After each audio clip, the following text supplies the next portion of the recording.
Hey everybody, how's it going? We are back with another video, finally. It's been a while, but we've been dealing with some crazy situation over here.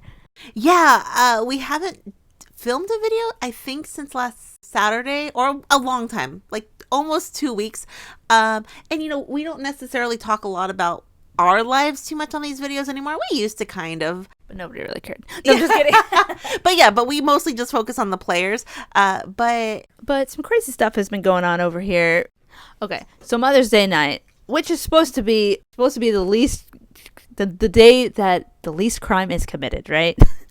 And so we woke up to our car vandalized. My car, the rear windshield it looked like a rock was thrown into it. And then we found eggs on it, right? So someone egged the car. Then the next day, same thing happened to the neighbor.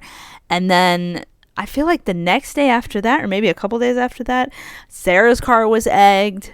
And so it's just been crazy. And so we've been beefing up security around here. It's like, it's wild. But yeah, we think it's these neighborhood kids, but we don't know. We don't have any proof. But with a million cameras, proof is coming. So literally we've been so our favorite show to watch now is our cameras. Yeah. Like every day, literally we've either been at like Home Depot or getting lights, on Amazon getting like house protection things, because it just makes you feel vulnerable. Even if it could be kids that seem to be younger, but it could be older people. We just don't know, and it just makes us feel uneasy and vulnerable. And like even every night, oh, it pisses me off. Yeah. I'm pissed. And then even every single night, I'm like, we're watching our cameras. Like, that's all we're doing. The last week, all we've been doing is watching our cameras, going outside. We have, like, these devices that alert us if people are walking by the house. We seem paranoid, but I just feel really uneasy. You know what I mean? Next, we need an electric shock fence. No, just kidding. Electric fence. Yeah. No. And then, actually, our insurance didn't even cover it because our deductible was too high. And so we had to call them. We had to take the car down to the place. Then it spent a lot of time getting fixed. And then glass got stuck in our like little grooves, and we still have to deal with that. So it's just been kind of a nightmare. That's kind of what's going to been on. But you just feel vulnerable. And I'm going to say this. And when it first happened, and before we kind of maybe thought it was maybe kids, you kind of have that thought, oh, we're LGBT. Or LGBT couple. Are they targeting people who they know are LGBT? I mean, are they targeting people in the city we live in? There's a lot of people who do have like pride flags, trans flags. Are people targeting that? You have that thought. We have talked to people on the street who are also LGBT, who just it's kind of nerve-wracking in that scenario. You have those moments where you think, is this something? You know, I actually don't think it is, but I don't know. I was gonna say, I think they're just terrorizing everybody at this point. So okay, but let me ask you this: when it first happened, that thought kind of goes through your head. Yeah. I mean, I was born paranoid, so I think everybody's trying to get me for something. Yeah. So we wanted to talk about it because I know it's the first time this has really happened, and it really does make you feel uneasy. But we feel better. We have cameras and we have devices now. We have a lot of lights at our house now. I'm gonna take some tips from Dennis the Menace and Home Alone, and yeah, I'm doing. Give me some tripwire, okay? But I will say, I'm hoping it's just this group of younger kids. Are pretty young, and it might a little too freaking young to be doing like this. Well, that's the thing. If it is this group, they busted 2 windshields or back windshields, and that's pretty major. You know, rocks. The neighbor showed us the rock that went through their windshield. It was really big. It was like a brick rock. A brick rock. It's a brick wall. Yeah. So we talked for a while. I'm not sure how much I'm going to leave that in, but that's kind of what's going on. I'm sure a lot of people, this has happened to a lot of people, and I also don't want to conflate it. I don't want to make it bigger than it is, but it's scary, you know. You just threatened to go out and tackle them a few times if you see them, but okay. Yeah, I know. I won't get any. I don't want to hurt anyone. I don't want to hurt myself. But that's what's going on. But a lot of things have been going on soccer-wise, and we're going to touch on a couple stories because a lot of exciting things have been going on. But first thing is, I'll have Sara read the headline. Chelsea win Women's FA Cup as Baltimore double sinks Manchester United.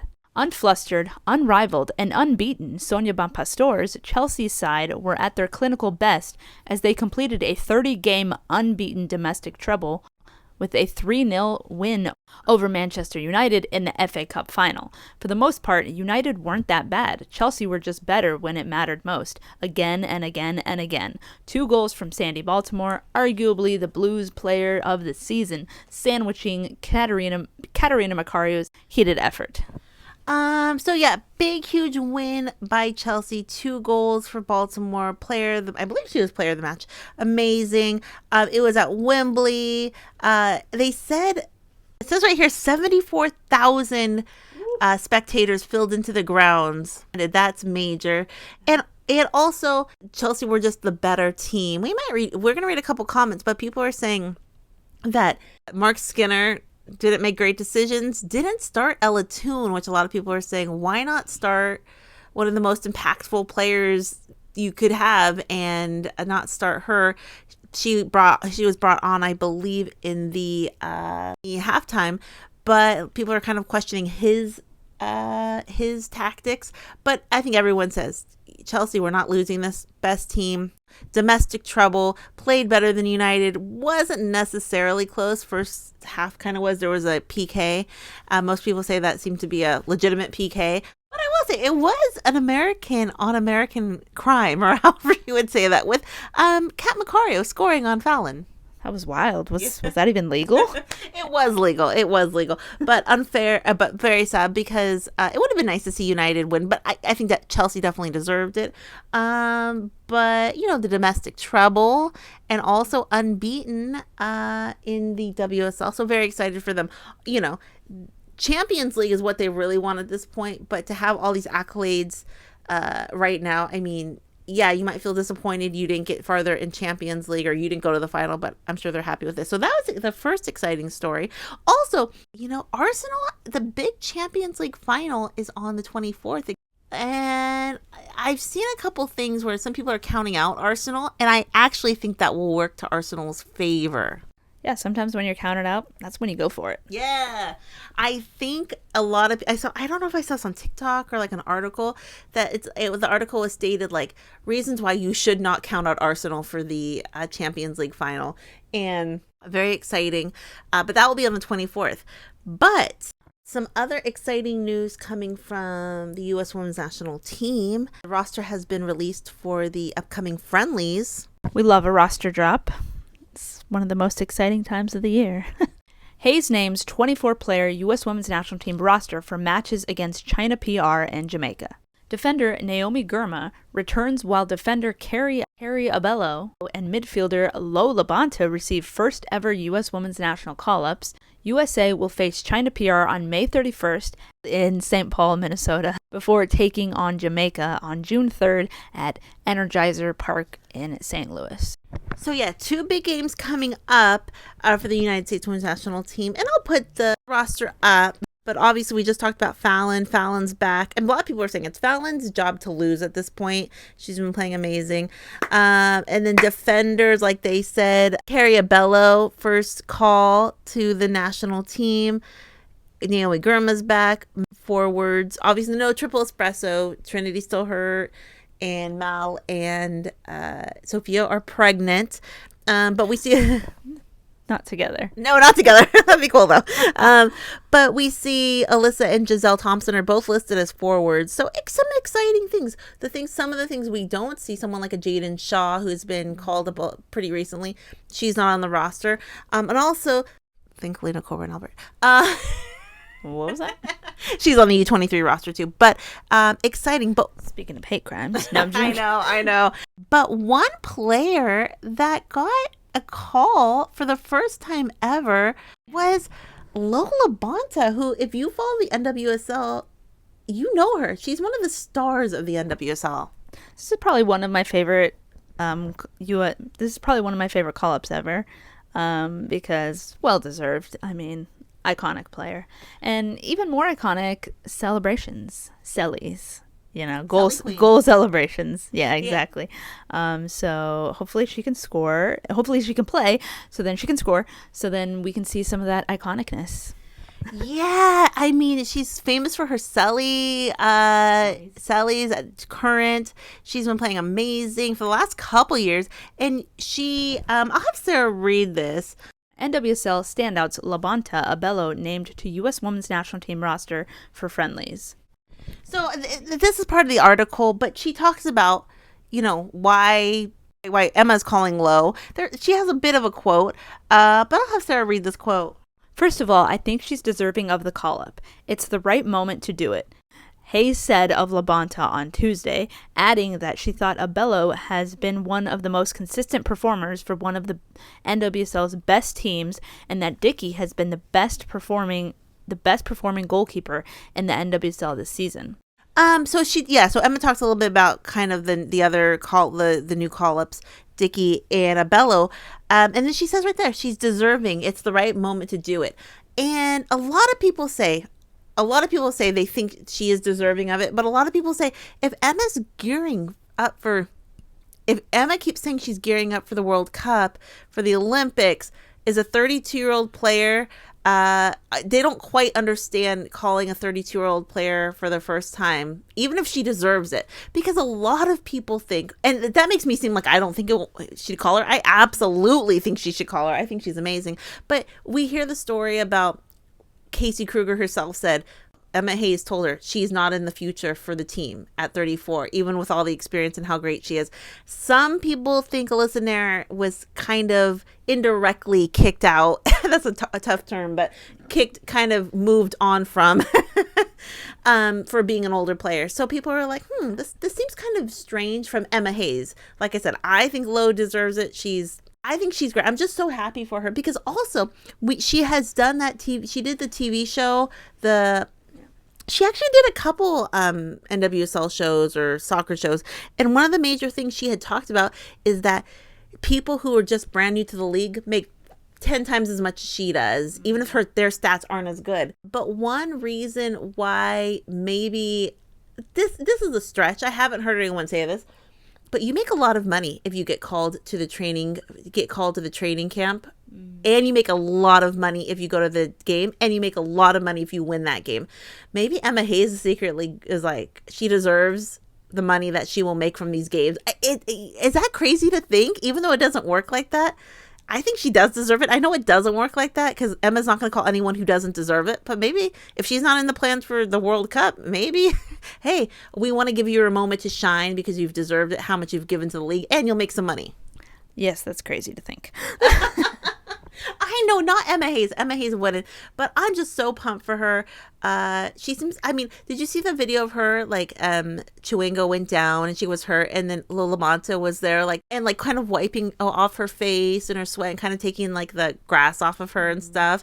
So I'm very excited for her. So that I think is the big story. Also, the other big story is Jaedyn Shaw and Corbin Albert and Mia Fishel were called to the U23 roster, which apparently Emma Hayes wants to just, is that kind of like for the U23s who aren't performing as well right now, just kind of like the minor leagues, kind of like, let's get them either perform there, maybe you're out of the conversation, or is it kind of like she wants those players to go help guide the U23s a little more? Because there is kind of thoughts, Olivia Moultrie was called to this roster, the Thompson sisters were, and they're under 23, but maybe the other players aren't playing as well as them, so call the other player. You know what I mean? And, I think Emma Hayes has a plan, but just very interesting stuff. I don't think we've ever seen this kind of stuff either. But just super pumped for Lowe. I guess we'll read some comments, and we'll just start from the comments from the FA Cup final, but we'll start here. There's no real order for these. Didn't understand why Tooney didn't start. Honestly, would have been a different game if she was there from the beginning. But either way, I'm happy for our Blues. Yeah, I think a lot. The score was only 1-0 at half, but I don't know if there's an update. I don't know if there's a specific reason Marc Skinner didn't want her to start. Maybe just, people are just thinking for the idea of a super sub thing where they just wanted to come in totally change up the game. But United fans were saying that. Tactics were poor, United didn't show up, and Chelsea looked stronger and fitter from the start. I'm a United fan, was at Wembley, now sat on the train with mouthy Chelsea fans who haven't stayed to watch the trophy lift. That's so funny. Because we have probably played them, but Chelsea was pumped. Getting the domestic treble, unbeaten. I mean, it's major. So, but I think a lot of United fans, it wasn't really close. And then someone goes, "This is on Skinner. Other than Tooney, his substitutions made the team worse. Guys clueless." And apparently they just extended his contract. And then someone goes, "Every decision from Skinner was wrong once again." So they just took his contract back. I think you could do that. Heck. So United fans are pretty bummed, but what did Chelsea fans? Chelsea fans are pumped.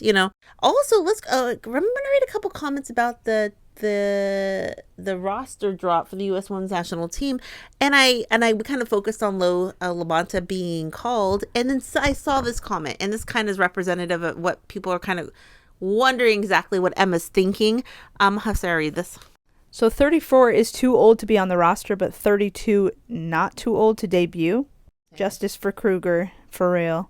So a lot of people are referencing the Casey Kruger, what we know about her situation in the interview she gave about Emma said she wasn't in the plans for going forward, I guess. It is a little bit strange, but the part that is not strange is Lo completely deserves it. She's amazing. She's pure entertainment, and she works so hard. So I'm so pumped for her. That's the thing. I think that's kind of the thing where, based on what Emma has always said, it doesn't make sense, but it does because Lo's amazing. We love you, Lo. Yeah. Because someone says LaBonta. LaBonta been one of the best midfielders in the league last 2 seasons. She deserves her flowers. Yeah. That's right. Exactly. Maybe that's one of the things. Hey, give her a chance. You don't know what's going to happen. You give someone a chance, even at 32. Just give Peas a chance. And then actually the Women's Gate posted this. I'll have Sara read this. Impossible to ignore. LaBonta will bring her tenacious play and Tony Award-winning celebrations to the U.S. Women's National Team for the first time. 32-year-old Lo could be the oldest player to debut for the team ever. Proof you can always make a dream come true. That's right. Yeah, so pumped for her. So pumped for her. So what does everyone think? Obviously, we kind of shared our personal story. And I think this probably happened to a lot of people, but it's scary and we hate it. But I don't know. It's the world we live in. I don't even know. It's 2025, y'all. This is different. This is different. I know. And then also, congrats to Chelsea. And very excited for them. They were so pumped. And then Man United, they're also competing for the World Sevens trophy. This World Sevens soccer, I'm not exactly sure how it works, but they're kind of on a mini field. They only play for 30 minutes. It's so cute. It's like petite soccer, and I love it. I don't know if this is a game that's played, and I just have never heard of it. Like beach soccer is an official game, but it's very cool. I was kind of watching the replay, but very exciting. What does everyone think? Questions, comments down below. Sara just had to leave. Sara just had to leave. Something dramatic was happening. We'll talk to everyone later. Have a great night. Bye.